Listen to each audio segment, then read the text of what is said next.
Welcome to the Business Development Podcast, brought to you by the Global Business Development Association, delivering the strategies and tactics to boost your career and corporate growth.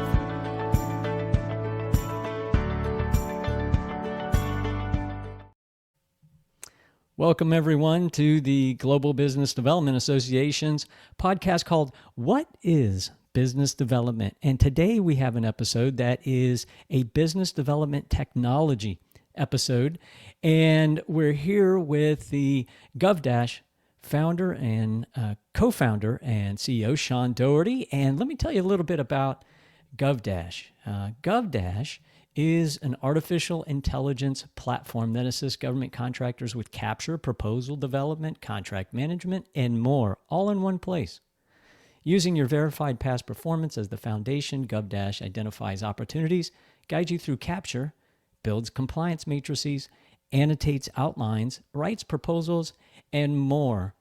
They brought it together a team of GovCon experts and world-class engineers from companies like Google, Amazon, and more to create the tools that GovCons have been waiting for. And I'll argue that you can go a lot more than just government contracting with a solution like this. So for those folks that are listening in that are not government contractor specific, this show will also introduce you to a lot of the capabilities that you need, particularly if you're a professional services company, for proposal writing with artificial intelligence. Now, let me tell you a little bit about Sean. He's a Boston University graduate and headed out to San Francisco and was a member of the Y Combinator Winter 2022 batch. So that's January in 2022. And just prior to that, he co-founded GovDash in December of 2021. So a fast-moving, venture-backed, VC-backed company with venture capital support from a number of venture capital sources to include Y Combinator, North Zone, Craft Ventures, Soma Capital, Global Founders Capital, and Olive Tree Capital. Sean Doherty, welcome to the show. Thanks for having me. All right. So, Sean, I always like to ask folks that join the call, particularly founders like you, everybody's always fascinated with origin stories. So if we could start with a little bit about your origin, your background, and, it's so exciting when folks graduate from a fantastic school like Boston University, they head out to the West Coast. And, this is the classic startup, right? High-tech startup kind of trajectory. So everybody loves to hear how that works. So please walk us through that story. Absolutely. So my co-founders and I, we've been building products together for a really long time. I actually met one of my co-founders, Curtis Mason, at Boston University, and he's known our other co-founder, Tim, for even longer as they went to a technical high school in Staten Island, New York together, where they did things like running their robotics team, actually built startups in high school as well. And so by the time we all got together, first at BU, creating products, and then eventually going off into the workforce. Curtis was at Google. I was at a company called IRL. Tim was actually still in school, but working for Charles Schwab. We would get together in the evenings in a Discord server and work on projects on the side. And so eventually those projects became more and more serious, and people were actually interested in spending money on them and using them in their applications. And because of that, we got accepted into Y Combinator, which was a huge step in the journey of going from just building products to actually building a company. And so, as you said, we were in the Winter 22 Y Combinator batch, which for anyone who isn't familiar with Y Combinator, it's an accelerator based out of Silicon Valley. And from there, we quit our jobs. Tim actually dropped out of school, and we began to build this company. And I'm happy to go into more details on how we landed on GovDash and what the catalyst for that was. Just let me know. Yeah, well, that's a perfect segue, because I think it's fascinating that the three of you are all obviously high tech experts. And I don't know. I'm curious to know, did you have any kind of government contracting experience, or why did you pick this vertical, and how did that story originate? Really curious to hear about that. So as we were building products, we fairly early on started to experiment with these large language models that underpin all of the products that are popping up left and right today. And because we were using these products, we knew that they were pretty good when it came to document heavy workloads. Not perfect, and they're still not perfect today, but they showed very promising signs. And so my family is from this town called Braintree, right outside of Boston, actually. And a whole bunch of our family friends in that area are federal contractors, primarily doing IT services with the Air Force. And so they knew that we were the quote unquote AI guys. They had we had talked about kind of their problems on the BD side of being a government contractor previously, and so we set out with them to build um, basically an application which would help them get out high quality proposals in response to these government solicitations. That was the initial scope of it. And even though it was admittedly a super crude first version, basically just like one of these chatbots that you would see today, they actually got value from it and found it to be a great assistant for their workflow. And so from there, we decided, okay, these are friends, right? So they might be being nice to us. We should go out and see if others are aligned with our approach. And so we went out cold to the market. Unfortunately, companies were. And so from there, we were able to successfully, unfortunately, grow very quickly. Starting to work with contractors all across the country, and then from there was bare metal building. So we worked very closely with our early customers. We also aggressively recruited industry experts that worked at government contracting companies in the roles of proposal managers, capture managers, IT specialists, and full-on engineers. And from there, we were able to kind of expand this out from initially what was just a chatbot to a full-on application, which, as you said in the beginning, helps with everything from identifying opportunities, managing your full pipeline across those opportunities, responding to the solicitations themselves, managing your data and your contracts, and a whole lot more. Yeah, and I think it's important too for people to take into consideration the context of all this. You know, you say you've been working together for a long period of time, several years. And some folks listening to this show that may have decades of experience may think, "Oh, well, that's actually a very short period of time." But in, I would say, AI dog years, those are decades, right? I mean, the AI is progressing so fast. A month is basically a year. Well, maybe a week is a year, right? I mean, and you guys were actually building the functional prototype 2 years, I think, before ChatGPT released, right? I mean, ChatGPT released early 2023, I think. So, and you guys launched in 2021. So I think that's important for people to really understand that you are at the leading edge of something that folks are I know a lot of people, business developers especially, are really starting to learn how they could use AI. And I think it's also important for people to take into consideration that your GovDash, and what's great about the government contracting world is there is a vast amount of publicly available data.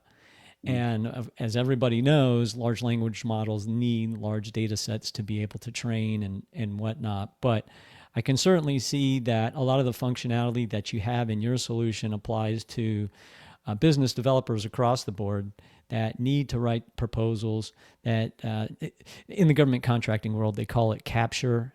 It's essentially a sales function that's kind of the synonymous equivalent for the commercial world. So between business development and capture/sales, it's absolutely critical. And what I've seen with these tools is massive amounts of efficiency that can be achieved. So, Sean, if it's okay with you, let's jump into some of the functionality that really sets GovDash apart from the other competitors, and talk us through maybe some of the top 3 BD tactics that you can execute with your solution currently.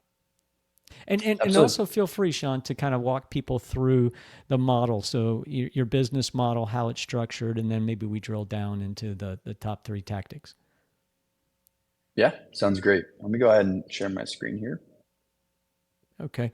And folks, while Sean brings that up, if you happen to be listening to this podcast, we'll talk through what we're seeing on the screen to the best of our abilities, but you can always see the video on YouTube, you can see it on Substack, and you can see it in Spotify. Okay. Great. So when it comes to GovDash, and this goes for really any business development workflow out there, it doesn't just need to be government contracting. Something that we think is really important when using systems to help you in your day-to-day work life is that these should be complementing the most valuable activities that you have the domain expertise to handle. And they should be actually pushing you away from the highly tedious tasks that take up a disproportionate amount of your time.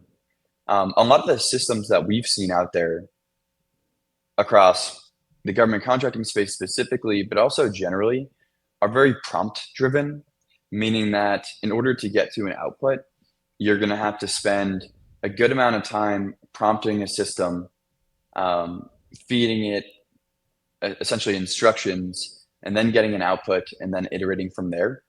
Our product philosophy at GovDash is that the systems are actually smart enough today, when engineered correctly, to run the vast majority of the tedious workflows for you, but then come back to you and display everything in such an observable way that you can actually check the outputs very efficiently. And if you'd like to make modifications, you can. But for the most part, you get to spend your time focusing on the highly strategic bits of your job. And so at GovDash, that breaks down into a few key areas. First of all, on the capture side, which, as Tony said, really is just the business development piece of government contracting. When you're doing something as straightforward as just trying to figure out whether or not an opportunity makes sense for you to go after, if it's a good sales lead, essentially, what GovDash will do is it will start by reading through every single page of the documents within the solicitation package, which is the government asking you to respond and talk about why you're right for the job. And within those documents, they'll also typically provide you with a performance work statement or a statement of work, which will break down all the things that you would actually have to do on that contract. And so it's a very tedious task for contractors today, is they have to read through all the documents just to identify what those tasks may be. And then they need to figure out, all right, now that we have all these tasks, which of those do we actually line up well with? Where have we done this work previously?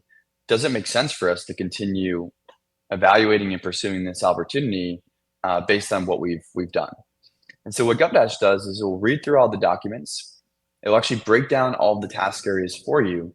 And then for each task area, it goes through a company's contracts that they've won previously, looks at the work that they've done on them. And then for each task, we'll actually explain how or how not their previous experiences are relevant to the scope of that task. So teams will typically and frequently use GovDash to even just figure out, all right, do we want to continue with our evaluation here? Now, moving on from that, if they do decide that they want to respond to the opportunity, if they want to get a bid out, that moves over to more of the writing side of GovDash in what's called our proposal cloud. And a big piece of responding to a government solicitation is breaking out what your response should look like. And that takes the form of an annotated outline. And so within the system, again, this differs from some prompting systems or chatbots that you may have used today, like something like a ChatGPT, where you would need to plug in some documents and then prompt and ask questions to try to get to the beginning of your structure of what your document should look like. GovDash will automatically go through the documents, figure out all of the relevant sections that we're going to need to create responses to. And then for each section, when you click into it, it will lay out all of the inputs that will go into the content that is ultimately produced. Everything from the title that it came up with to how long a section is going to be, to the way it plans on writing that content, to even showing you for each section the specific instructions, task areas, and evaluation criteria from the government solicitation package that are being passed in when it goes to write that part of your proposal in order to maintain compliance. And so all of this is done for the user upfront in GovDash. And really where they can spend their time is going in and adding any additional notes that they have related to this part of our document that we're going to create. And so if they've spoken to a customer, if they have in-depth technical knowledge that might not already be in their company data repository, they can add that here, and the system will automatically include that in its context when it goes to write this for them. And when it produces it, it will actually show them how that data or which data was retrieved to start, and then how that data was used when it went to write each part of the document. Now, the third thing I wanted to highlight today is how GovDash works really well with your existing tools, which I think is very important regardless of which industry you're in. You want to bring AI to you and your company workflows. And over time, I imagine things will change and you'll be able to cut out different steps in your process. But to get the most bang for your buck today, you really want this to be an assistant that works the way that you work. And so in the government contracting world, because the government actually will typically request that you respond and submit Microsoft Word documents, GovDash is built into Microsoft Word itself. So when the system produces your proposal and you download it from the GovDash system, it will output as a Microsoft Word document. It's going to have all of your styling. So it's going to include your cover page, your header styling, your color scheme, all that good information. And then from here, we found that it was really important to bring the power of GovDash into Microsoft Word documents themselves. And so on the right side, for anyone that can actually view this, this is what's called the GovDash Word Assistant. The way that this functions is I can ask it questions, I can ask it to create net new content, but what writers really love on the business development side is the ability to go in, select any content, and then use what are called power actions in GovDash to do things like shorten your claims, turn something into active voice, spin up tables, you can create graphics, and even substantiate your claims to pull in additional data. And to show everyone how graphics work, with one click of a button, the system will go out, convert this passage into a graphic, and this will be a fully modifiable graphic that I can bring over into PowerPoint. I can adjust the structure. I can, it will actually be adapted to your color palette, but I could change that as well.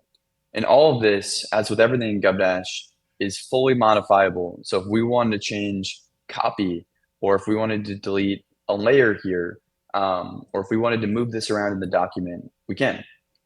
And so to sum all that up, there are a bunch of other things that GovDash can do outside of those big three pieces we looked at. But for government contracting teams today, they're really able to use AI across the majority of their workflow. And then they can spend most of their time in areas like the solution tab here, which is essentially where you just would go in and provide any context of what you've learned about the customer, how you feel about this approach, and then the system will incorporate that into the corresponding artifacts for you. And I really think that any system out there, whether it's a government contracting focused solution or not, should really be enabling you to focus on those strategic bits rather than those more tedious compliance related or actually content generation related pieces that we looked at there.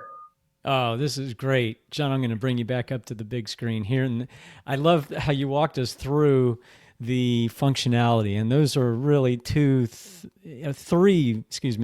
very powerful functional use cases that I'm sure any business developer that's listening and watching this show, their jaw probably dropped just like mine did, especially when they saw that graphics feature and the fact that it's integrated with words so easily, because that's the natural human a tool we've used for decades now. And so it's intuitively obvious for a lot of people, but just the ease of how you can not only generate the graphic, but modify the graphic for a layman that's not a graphics expert, amazing. I tell you. And I love the presentation too. You could tell you're a Y Combinator graduate because the flow and the pitch is just, you nailed it. You hit all the key talking points. And I'd like to just, let's just rewind the tape a little bit. And I want to call out a couple of things. Obviously for deal discovery, you have access to these massive databases. The government is very good about publishing these. So that's obviously unique to government contracting. But, the other things that you talked about, which is a majority of those functions, could be applied to anybody, and because a lot of companies get solicitations from the economic buyers, being the contracting officer, if it's government, or contracts manager, if it's a commercial company, or even just their customer, giving them a solicitation with usually an SOW or a PWS to write to with the requirements of what needs to be executed in the contract. And so, that's a huge portion of the work that needs to be done.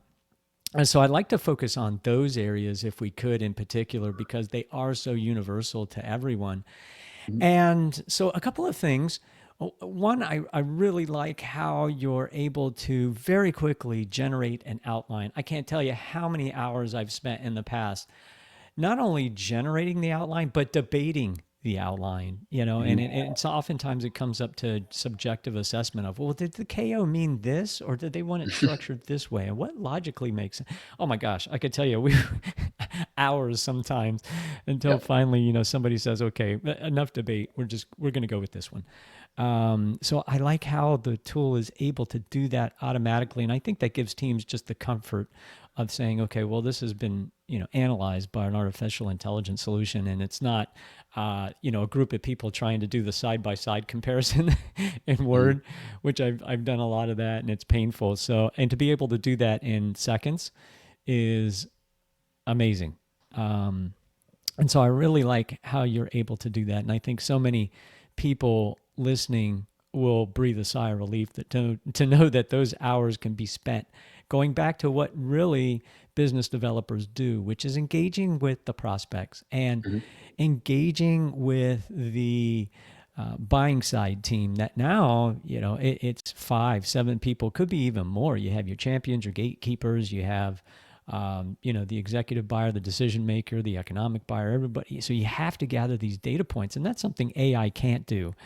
It can't have those human-to-human connections and discussions. It can listen into those discussions. So I'd like to ask you if that's going to be on the roadmap somewhere where, I can be engaging in a discussion with a prospect, and it's listening, of course, with the prospect's approval, and it's taking notes, and those notes are getting rolled in automatically.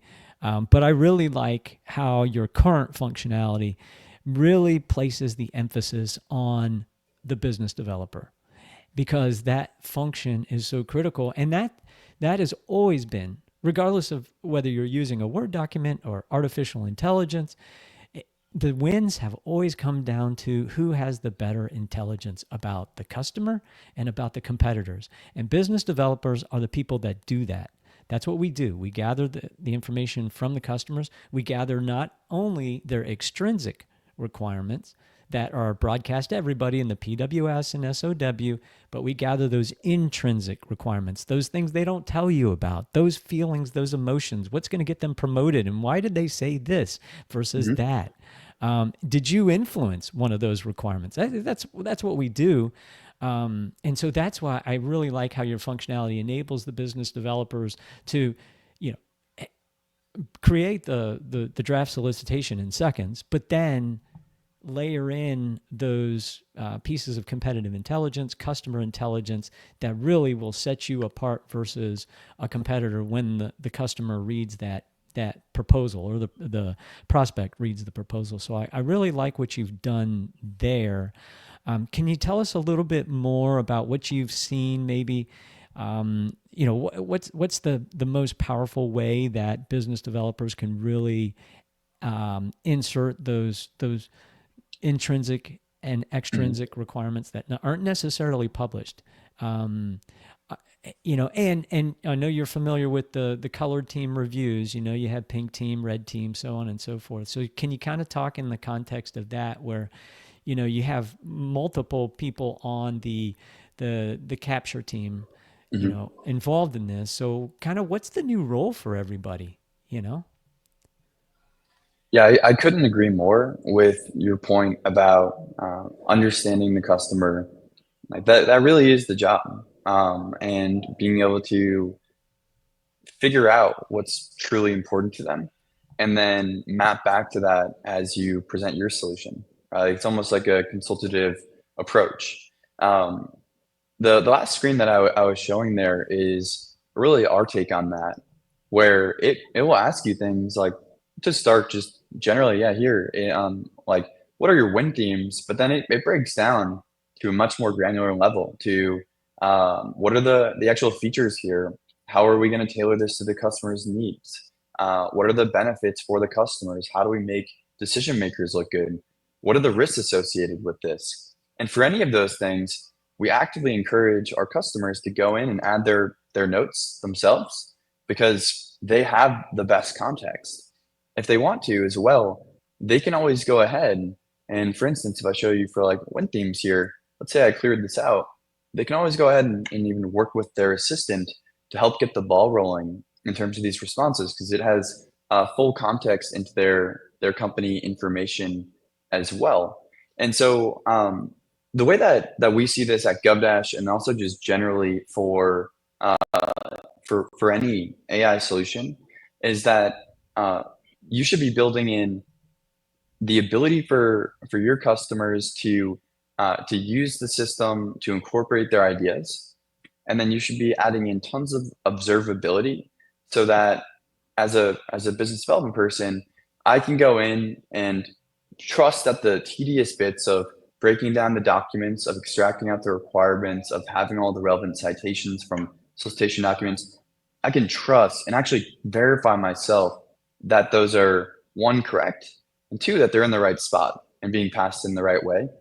So what I've seen recently, and to your point around like color team reviews as well, is on the proposal side of that, the way that these roles have shifted is the capture team will basically provide all of the context into that solution area that we're just looking at there, as they normally would, and the system will ingest it.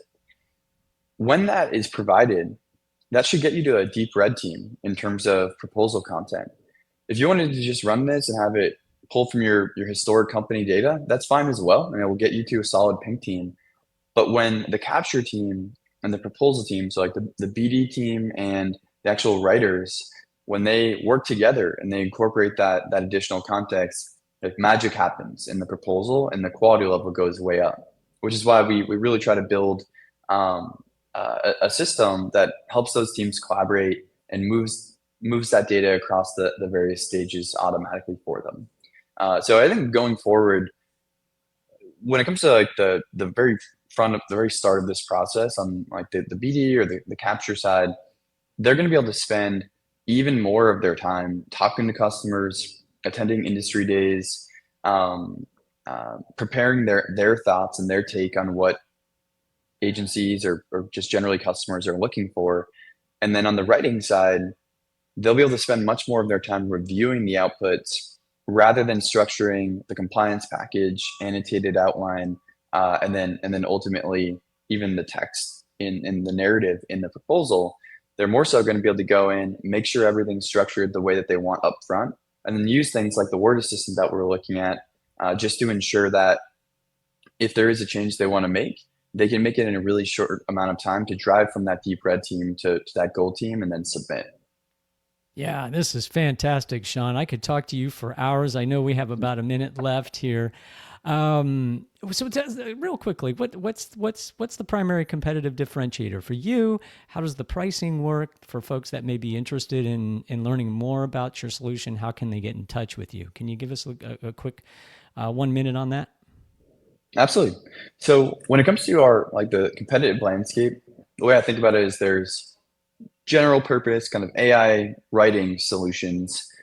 Those tend to struggle when it comes to government contracting just because it is a really nuanced, complicated set of workflows that are all interconnected. So you usually don't see contractors using those as much. And then you have companies that are like GovDash, specifically focused on the government contracting space. And the key differentiator there is really what we see with other solutions is they're very prompt driven. They'll actually market like, hey, we've got hundreds of pre-canned prompts. And they take the approach of summarizing information and then letting you kind of act on top of that information. We made a bet very early on that these models will continue to get smarter. The technology industry generally will figure out better standards for working with these models. And you're actually going to be able to do more than people previously thought you could do with them. And so again, like tying it back to what I've been sharing here, we've built a system that will fully run workflows end to end and then ask you to review it and add your strategic insights rather than having you kind of prompt up to that point and then begin the workflow, which I think is something that our customers have been really excited about over the past year or so. Yeah, great. And how does the pricing work? When it comes to pricing, we have just a flat fee company license model, which includes unlimited data, usage, users, support, and your onboarding and training. And we break it down pretty simply. We have a company size determination based on, all right, how large is this business in terms of government revenue on an annual basis? And then we just have size tiers that are pegged to those ranges. And then depending on the tier that you're in and what you need in the application, there'll be a flat quote from there. Oh, great. Yeah, that's a nice scalable pricing model, especially for the companies that are on the smaller side and looking for affordability early on. And I think that's probably a differentiator as well for you, because I think pricing is kind of all over the place within this market right now. So I like that model. That's nice and scalable. And Sean, if folks are interested in learning more about GovDash, getting in touch with your team and potentially being a customer themselves, what's the best way for them to reach you? Yeah, feel free to hit our website at govdash.com. There'll be information there on how to get in touch with us for a tailored demo. Or you can always reach out to me at sean@govdash.com, and I'll be sure to get back to you very quickly. Yeah, well, Sean, I'm a huge fan of artificial intelligence, especially as it relates to business development. It's exciting to see some of the use case scenarios that you showed us today, the deal discovery, the outline development, and then the actual creation and contextual infusion from your business developers. And folks, I love Sean's, the best quote was, "That's where the magic happens." And that's indeed the case. Business developers create the magic. And that magic happens when we talk to the prospects and we learn not just the extrinsic requirements that any artificial intelligence tool can ingest from the PWS to the SOW, but it's those conversations, that client prospect intimacy, and learning those intrinsic requirements that your competitors have no idea about.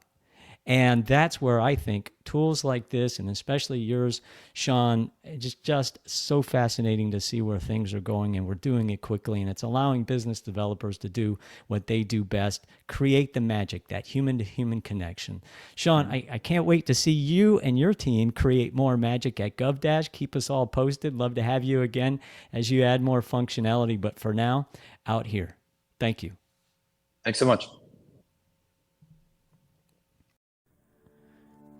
Thank you for listening to the Business Development Podcast.